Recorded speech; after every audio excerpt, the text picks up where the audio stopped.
Vicios capitales, el verdadero lado humano. Otro día siendo mujer, desayuno con otra muerta más por la TV, que su pollera, que era fiestera, y su asesino que... Hoy le vamos a dar la bienvenida a Karen Martínez, quien nos acompañará para hablarnos sobre las políticas públicas, sobre las medidas y estrategias que se estarán llevando a cabo sobre la violencia de género. Buenas tardes, Karen, ¿cómo estás? Así es, buenas tardes, Ariana, buenas tardes a toda la audiencia que nos está acompañando esta tarde también.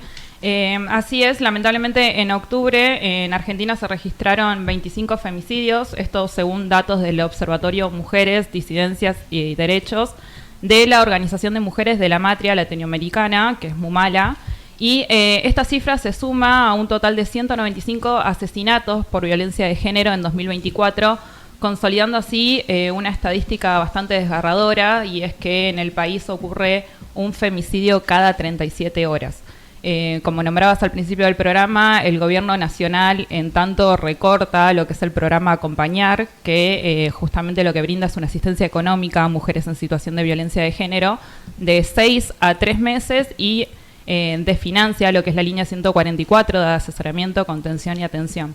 Además, Argentina fue justamente el único país de las Naciones Unidas que votó en contra de una resolución de la Asamblea General sobre la prevención y la eliminación de todos los tipos de violencia contra lo que son mujeres y niñas. Esta resolución lo que destaca es la gravedad de la violencia en línea, en la web, y sobre todo su impacto desproporcionado en mujeres y niñas, instando justamente a los estados a fortalecer sus leyes y políticas para combatirlos. Justamente en este contexto nos acompaña hoy, la tenemos en línea a Carolina Martín, que es trabajadora del ex Ministerio de Mujeres, Géneros y Diversidad, para hablar sobre la problemática, sobre esta problemática, digamos, que lamentablemente no deja nunca de ser actualidad. Buenas tardes, Carolina. Te queremos dar en primer lugar, obviamente, agradecer por el espacio y por acompañarnos esta tarde. Hola, buenas tardes. Bueno, muchas gracias a ustedes para darnos el espacio, también para seguir visibilizando un poco lo que está pasando en materia de políticas de género. Sí, bueno, justamente, Carolina, me gustaría arrancar con esto que nombrábamos, en medio de una política firme del gobierno de recortar todos los gastos que ellos denominan como innecesarios. Hablar puntualmente sobre las funciones que tenía el ex Ministerio de Mujeres y cuáles fueron y son, lamentablemente, las mayores pérdidas a raíz de lo que es esta decisión. Bueno, el Ministerio se crea en el 2020 con la gestión de Alberto Fernández, venía de ser instituto, ¿no? Digo, viene como con toda una trayectoria. Inicialmente fue el Consejo Nacional de las Mujeres, después se convirtió en instituto, hasta que se conforma en ministerio en la gestión del 2020 con la intención de jerarquizar todas las políticas que se venían dando en materia de género, no solamente en el contexto nacional, sino en el internacional, como venían nombrando. Bien. El ministerio lo que llevó a cabo fue un gran avance en lo que fue políticas no solamente para las mujeres, sino para las diversidades también, que por ahí no siempre estaban muy nombradas. Hubo un crecimiento tanto en la asistencia, se creció mucho con el programa Acompañar, como lo nombrabas, para poder abarcar la violencia económica, que es una de las violencias más invisibilizadas y la más difícil para poder pensar en proyectos de vida libres para las mujeres que se encuentran en esta situación. Bien, bueno, justamente enganchando eso, ¿por qué es importante lo que es la asistencia económica a las víctimas a través del programa Acompañar? Porque tengo entendido que también obviamente va de mano justamente con lo que es este renombramiento, y por qué la importancia de que pase de ser de instituto a un ministerio que calculo que tiene que ver también con lo que es una partida presupuestaria, ¿no? Que acompaña todo lo que es el funcionamiento en sí. Sí, bueno, les cuento un poco lo que fue este recorrido del Ministerio. En realidad lo que pasó con el cambio de gestión en el 2023, el Ministerio de las Mujeres dejó de existir como tal.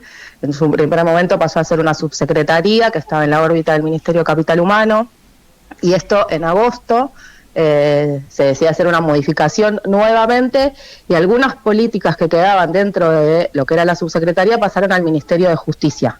actualmente se encuentran en el Ministerio de Justicia divididos, no existe un órgano único rector como nombrado anteriormente, como fue el Consejo, como fue el Instituto, como fue el Ministerio, que regule las políticas, que lo que hace es un poco que desaparezcan. Fue un poco en línea lo que pasó en la votación de la ONU, digo, con una participación en la Comisión Internacional de Derechos Humanos, que sucedió también la semana pasada, donde se deja de jerarquizar las políticas y quedan un poco invisibilizadas, repartidas en un ministerio y no están centralizadas en un organismo solo, están repartidas en diferentes direcciones.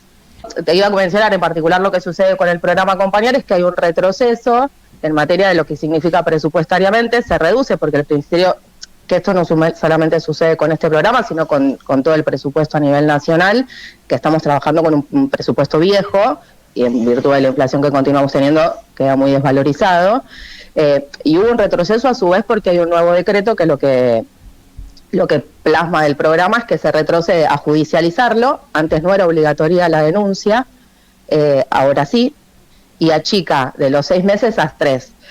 Y la violencia económica, un poco para retomar tu pregunta, es importante el sostenimiento económico porque la dependencia económica con un violento impide la posibilidad de poder correrse de esa situación de violencia. La dependencia económica, que implica no tener plata para poder irse de su casa, gestionar sus propios gastos, pensar en algún proyecto productivo, impide que uno pueda salir de esa situación y continuar con una dependencia con el agresor. Bien, justamente para retomar este tema de la solicitud que hay ahora de la judicialización, discúlpame, lo que piden o las reformas que ellos piden implementar es que hoy para poder anotarse en lo que es el programa Acompañar tiene que haber una denuncia previa, es decir, una víctima tiene que ir a denunciar primero a lo que es el agresor para luego registrarse y poder acceder a lo que es esta ayuda económica, ¿es así? Exactamente. Y lo que retrocedemos en esto es que de 10 personas, para tomar un número, ¿no? De 10 personas que viven situaciones de violencia, las que llegan a denunciar es una, porque la imposibilidad de acercarse a la justicia para poder realizar una denuncia, son muy pocas mujeres lo que acceden a eso. Y una de las cuestiones que se había llegado con el ministerio era poder trabajar el acompañamiento de una persona en situación de violencia sin tener que llevarlo a la judicialización, por todo lo que implica para una persona tener que denunciar. No son fáciles las instancias de las comisarías como para poder acceder a una denuncia, el maltrato y la revictimización que sucede en esas instancias cuando uno tiene que poder presentarse a denunciar. Una persona que aparte capaz que no siempre atravesamos todos los mismos procesos y las posibilidades de poder afrontar esa situación de tener que denunciar. Entonces, la obligatoriedad de eso implica que muchísimas menos personas puedan acceder al programa. Y buenas tardes, Carolina, ¿cómo estás? Mi nombre es Ariana. Buenas tardes, Ariana. Algo que te quería consultar era, como estabas diciendo, que se había dividido todo lo que era el Ministerio de la Mujer, y más allá de esto económico que nos comentabas, ¿cuáles son las consecuencias más impactantes que pudiste ver en estas divisiones? Y un poco el trabajo que teníamos en términos de federalización de las políticas. Había otro vínculo que podía seguir sostenerse con las provincias, con el abordaje de las violencias que cada provincia llevaba adelante. Por ahí tenemos diferentes realidades, ¿no? A nivel nacional, de lo que puede pasar de Tierra del Fuego a Jujuy en cuanto al abordaje de las violencias, y mucho de lo que se trabajó con el ministerio era poder llegar a todos los territorios, poder trabajar en qué abordaje de las violencias se daban, poder jerarquizar las áreas de género que había en cada provincia, en cada localidad, en cada punto más chiquito del país, en donde por ahí las violencias son mucho más invisibilizadas que lo que tenemos en la centralidad acá capaz que desde Buenos Aires. Entonces el trabajo que se había llegado era poder acompañar a nivel federal a todas las personas que se encontraban en esta situación. Más allá de lo económico, había un trabajo federal que se venía haciendo. Bien, tengo entendido, Carolina, que eso justamente se llevaba a cabo a través de lo que es el programa Generar, ¿verdad? Exactamente. A través del programa Generar se jerarquizaban las áreas de géneros a través de transferencias económicas, que por ahí áreas de género que contaban con una trabajadora sola, o por ahí no contaban con recursos como ser una computadora. Ese programa lo que hizo fue jerarquizar las áreas. Y aparte tenía vinculación también con el programa Acompañar, porque el programa Acompañar se gestionaba desde cada provincia, desde cada localidad, desde cada unidad de acompañamiento que se formaba. El programa Acompañar no solamente tenía que ver con una transferencia económica, sino con un acompañamiento que sostenía a esa persona en el transcurso de los 6 meses que eran los pagos que se sostenían antes. Bien, Carolina, me gustaría, bueno, justamente hablando de lo que es la función que tenía el ex Ministerio de Mujeres, cuando fue la sanción de la ley Micaela, es justamente el ministerio quien se encarga de, entre otras tareas, obviamente, capacitar a funcionarios públicos, además, obviamente, de lo que son las capacitaciones en distintos ámbitos privados, estatales, deportivos, medios de comunicación, entre otros. Me gustaría que nos cuentes un poco cómo nace esta ley Micaela y, sobre todo, la importancia y por qué es importante la capacitación de género a agentes y autoridades del Estado puntualmente. Bueno, la ley trae el nombre del femicidio de Micaela, una compañera militante del movimiento Evita, que tenía mucho trabajo en los barrios, que era una compañera feminista de muchos años, y que el femicidio de Micaela es en manos de un femicida que había sido liberado. Digo, tiene que ver con un poco la formación de los 3 poderes del Estado, de personal que trabaja en el Estado, para que no vuelvan a suceder estas cosas. El femicida ese día estaba suelto, siendo que había tenido una condena por un suceso de las mismas condiciones. Entonces, si Wagner no hubiera estado suelto ese día, probablemente no hubiera sucedido el femicidio de Micaela. Tiene que ver con la formación de los agentes del Estado como para que estas situaciones no se repitan. Bien, y actualmente tenemos, más allá de lo que es el desmantelamiento de lo que es el ministerio en sí, quería consultarte cómo está funcionando lo que es la línea 144, que recordemos brinda atención, contención y asesoramiento a personas en situación de violencia de género. ¿Cuáles fueron los impactos o las modificaciones más graves en cuanto a lo que es la atención de esta línea o el funcionamiento en sí? Miren, podemos arrancar por pensar que las líneas funcionan las 24 horas del día, los 365 días del año. Estaba conformada por 8 guardias, tenía 140 y pico de trabajadoras. Quedó el 50% del personal, con lo cual estamos hablando de que hay guardias, sobre todo las más complejas y las donde se presentan situaciones más difíciles, que pueden ser las guardias de la madrugada, que capaz quedaron 2 trabajadoras solamente. Digo, ya al nivel de que primero tenemos menos personal. Y después porque se le cambió el sentido a lo que atienden. Actualmente la actual gestión la publicita como una línea que atiende a cualquier tipo de violencia. Estamos hablando que puede llamar cualquier tipo de persona que se encuentre en una situación de violencia de cualquier tipo. Bien, esto lo amplía con menos capacidad de gestión. Claro, corre un poco de foco lo que es el funcionamiento en sí, que en realidad es para poder atender a víctimas que por ahí no encuentran otra salida o otro canal para poder denunciar. Además de lo que es esta línea, ¿existen actualmente en lo que es la provincia o a nivel nación algún otro tipo de centro o lugares donde la víctima pueda recurrir a pedir ayuda? Sí, a ver, la Ciudad de Buenos Aires tiene su propia línea 144, la provincia de Buenos Aires tiene su propia línea 144, ese trabajo entre las 3 líneas sí articulado, había un funcionamiento articulado de todo lo que funcionaba, porque aparte piensen que estamos hablando de territorios muy cercanos. Después cada localidad y cada provincia en su mayoría cuenta con áreas de género. Lo que hemos visto desde estos 11 meses de gestión que suceden es que de la misma manera que se jerarquizaron mucho con la gestión anterior, un poco en retroceso porque los propios territorios no tienen las capacidades económicas como para poder seguir sosteniéndolo, algunos lugares fueron desapareciendo.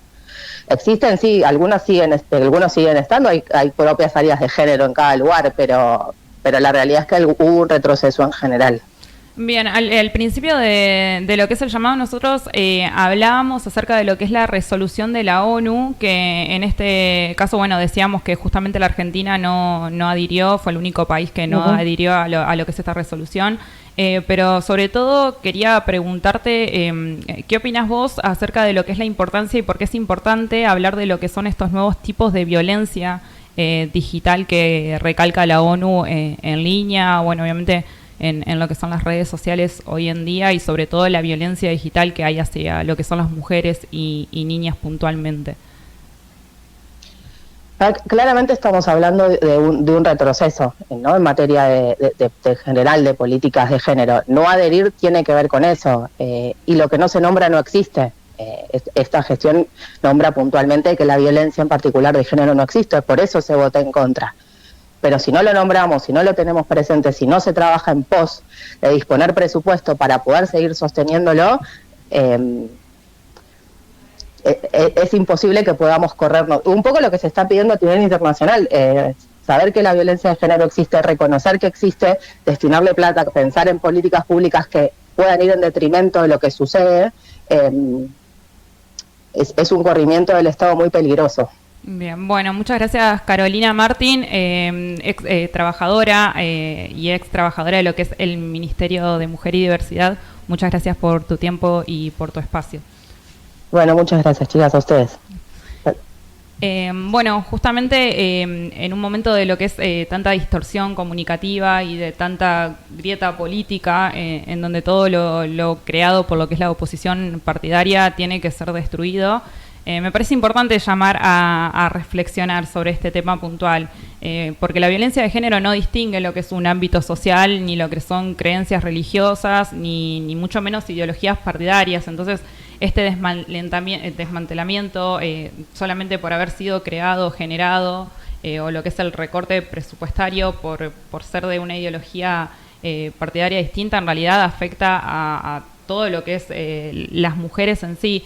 Y además me parece importante resaltar en lo que es este contexto y en paralelo a lo que es esta problemática, que en lo que va del año en el país, 176 niños, niñas y adolescentes han quedado huérfanos de madre y sin acompañamiento institucional adecuado. Entonces, eso también es una problemática bastante grave y preocupante. Sí, obviamente. A ver, es un poco lo que veníamos diciendo y lo que decía ella, ¿no? Tenemos a 170 países que votaron a favor de prevenir lo que es la eliminación, que hay cierta desigualdad, y por otro lado tenemos a nuestro gobierno que actualmente dice, no, bueno, la violencia de género no existe, la violencia no tiene género, es lo que dice. Y sin embargo tenemos todo un contexto internacional que dice todo lo contrario, ¿no? Entonces habría que ver todas esas políticas. Sí, la negativa, tengamos en cuenta que además hubo 497 intentos de femicidio, que esto justamente es una estadística que expone la urgencia de una respuesta integral. Y lo que señalan también desde Mumala es que la lucha por los derechos de las mujeres y disidencias es cada vez más desafiante en un contexto marcado por políticas que no ofrecen justamente las respuestas necesarias para erradicar la violencia de género. Perfecto, bueno, muchísimas gracias, Karen, ¿sí? Ahora vamos a ir a una pequeña tanda, pero no se vaya, que en el próximo bloque hablaremos un poco de situaciones cotidianas que impactan a las mujeres, pero no siempre reciben tanta atención. Permanezcan conectados a través de www.radiob-los.com.ar. Vicios capitales, el verdadero lado humano. Otro día, siendo mujer, desayuno con otra muerta más por la TV, que su pollera, que era fiestera, y su asesino que... En el mejor punto del dial, alta en el aire, potente en la tierra. Radio V-Los, la voz de Vicente López. WhatsApp de la radio 11 2 798 1335. Esa gente que se va, que se quede.